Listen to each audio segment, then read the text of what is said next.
Hey, what's up, Spurs fan? Wherever you are, wherever you're getting this video from, I have to do better and see if I can contain my thoughts somewhere between 10 and 15 minutes just to cover a subject. And it is always going to be a one topic, a singular subject that I'm trying to get across. And today is Romero, Van de Ven,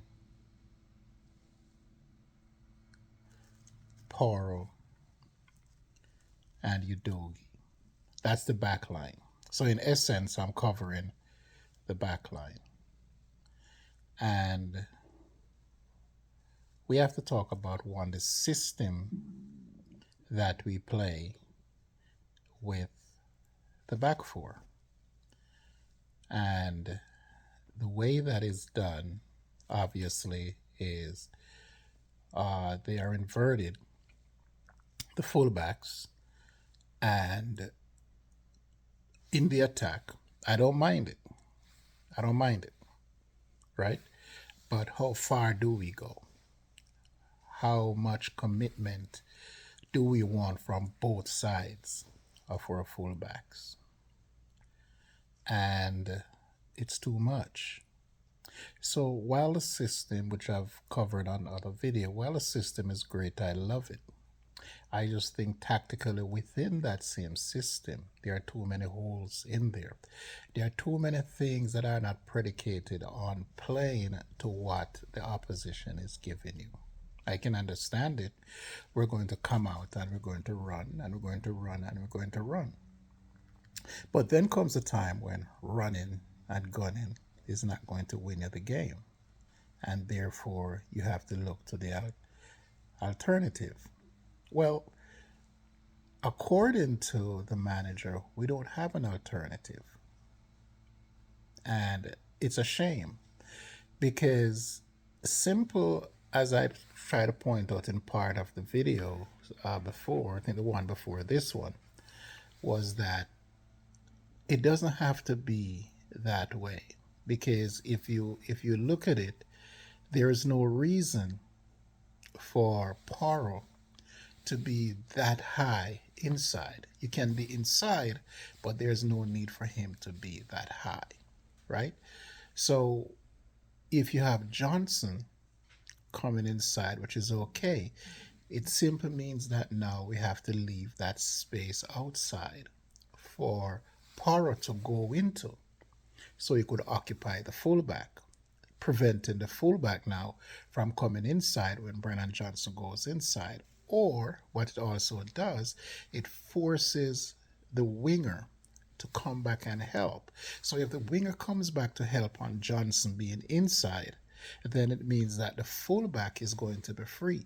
You don't want the opposing fullback to be free because now we can go double team Johnson. So you want Porter to go down on the outside because, like as I explained before, Johnson is not a flat out winger. If you put him in space, he can get behind the man. But if you give him the ball in front, he's not one who's going to beat his man. He can beat his man for pace, but he's not going to beat his man with his skill. He doesn't have it. I've not seen it. So until I see it, I'm going to use this as my barometer to describe what I'm describing. I haven't seen it, so I'm not going to try to put anything else to it but saying that Johnson is better cutting off the route, coming inside, right? What happened is that it pushed Kulu closer to Madison, which is a good thing because now Madison can go as far left as he possibly can or come behind and leave Kulu up top so Kulu can automatically be the number 10. Either way, any one of them, Madison can be the number 10 because he has enough space. On the weak side, right, you can have your dog pushing up as well, but that also depending on where the ball is, right? So every time that one fullback goes, one has to make the conscious effort to say, I have to stay and fill in where we're going to now prepare for a counterattack and we'll be defending with three. So even though you'll be taking care of the counter attack with your midfielders and everyone coming back to help. What would be permanent is that based on your tactical move within the system, is that you will always have three spread across the back. So you have one of your fullback on either side, and you have your two central defenders. So now everyone can fill in between. So what you'll have, right, which you need, you're gonna have responsibility for the winger on both sides. You're going to have responsibility for the striker in the middle, and you're going to have responsibility for the winger on the other side. So right away, the three attackers, right, are being picked up, are being responded for. So if there's any switching that's going on in there, then that's the midfielder job to come down and help out with the defense. And number 6 is going to pick up the fourth man, right? Which he has to identify who is it that he wants to go to and where he's going to go. That's the job of the number 6.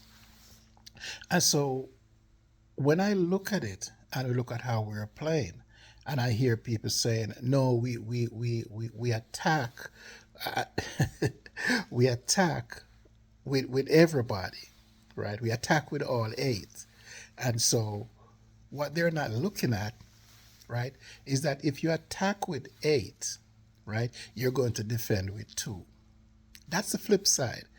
And that part of the system requires that you have tactical soundness to help your defense. Because what you're saying is that, okay, the only thing that matters when we have the ball is for us to attack, because we're going to score goals, and we're going to score more goals than we're going to give up.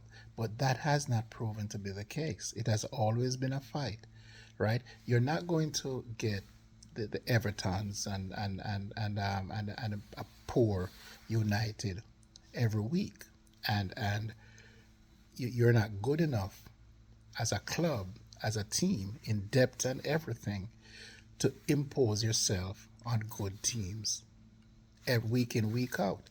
So what you have to do, there are times when, yes, the sheer brilliance of your system, especially in the first 15 minutes or so of any game, right, will overwhelm the opposition. But there also comes a time when it's not working. And it's not going to work with teams who have a different goal in mind. It's not going to work with Arsenal. It's not going to work with Newcastle, right? It's probably not going to work with City. It's not going to work with Liverpool. If Liverpool, in their own minds, or any other team, whether they be top 10 or top 4 or wherever it is they fall in between, if they come out with the mindset that we are better than Spurs and we can play our game without anything that changes from their day-to-day play, the way they play, their format, their tactical nuances within their own system, Spurs is going to win. I have no doubt about that. But the point is, that is not what is being presented to you every day. So when that changes, as in the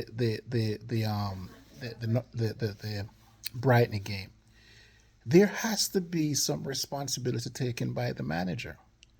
It's I'm trying my best to highlight the manager, right? And then if the manager does what is right, if the manager make those changes, it's not up on the players. The players do their thing in flow based on instructions. You're not going to, the players by themselves, for argument's sake, is not going to decide on their own that, look, let's switch to a 4-1-2-3, right?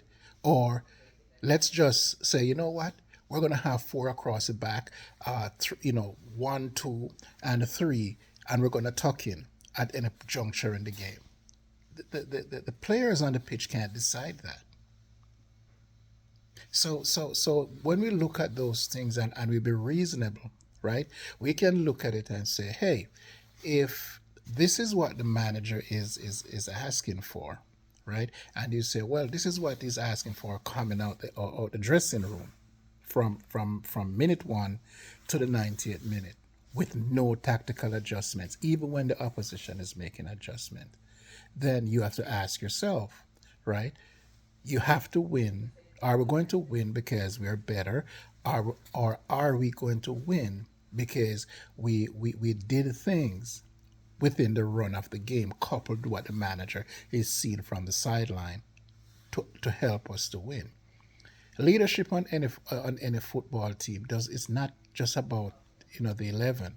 The leadership comes from the bench, because the bench is going to see in real time more than any of the players, because they're involved, right? So if the manager is not seeing what is going on, if the manager can't see, for argument's sake, and I know I keep going back to this, if the manager can't see that Paro was toast, right?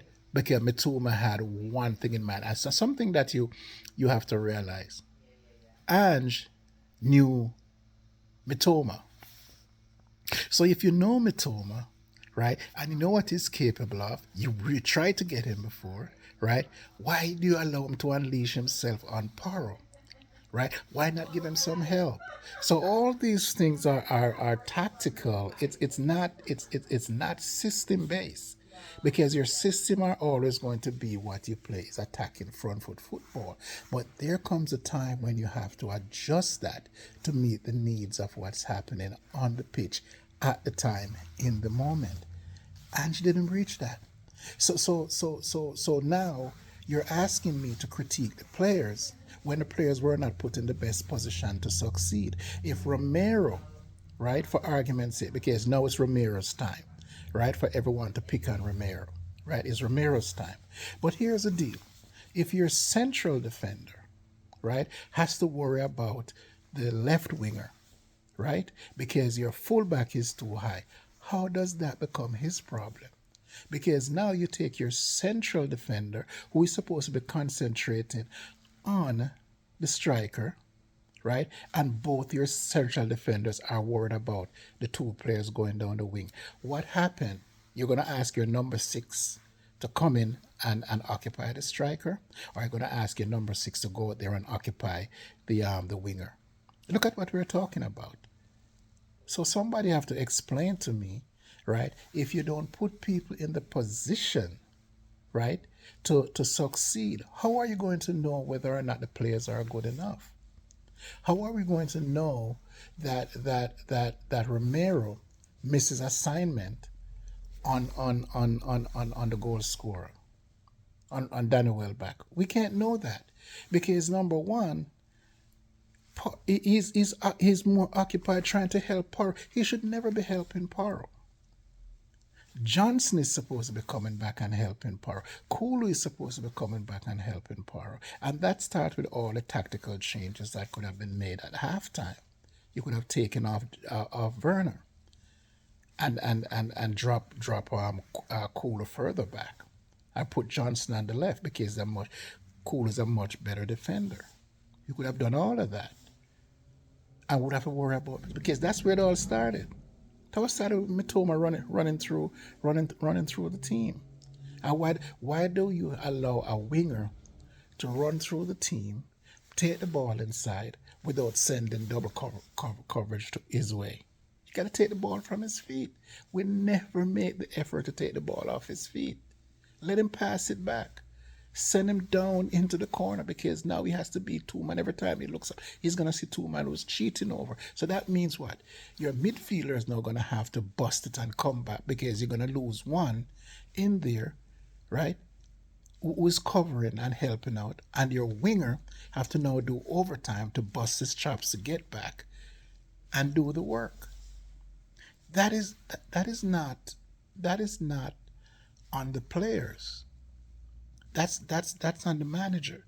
It's a manager's job to design the scheme based on what he's seen during the run of play, to say this is what we need to do to offset what's happening. You can't have your two center backs split out with nobody in the middle, and then you're going to ask them on a fast break to worry about the winger, worry about the striker, and worry about the other winger. It collectively doesn't make any sense to me. So what are we doing tactically? What it is what it is that we are doing that is going to counter what the other team is doing. I don't know. I'm not ready to start blaming the players. I'm looking at the manager. I'm going to continue to look at the manager to see what the heck he is doing, because it can't just be this is who we are, mate. It can't be that. It just cannot be that. I'll see you guys around. By the way, come on, you Spurs.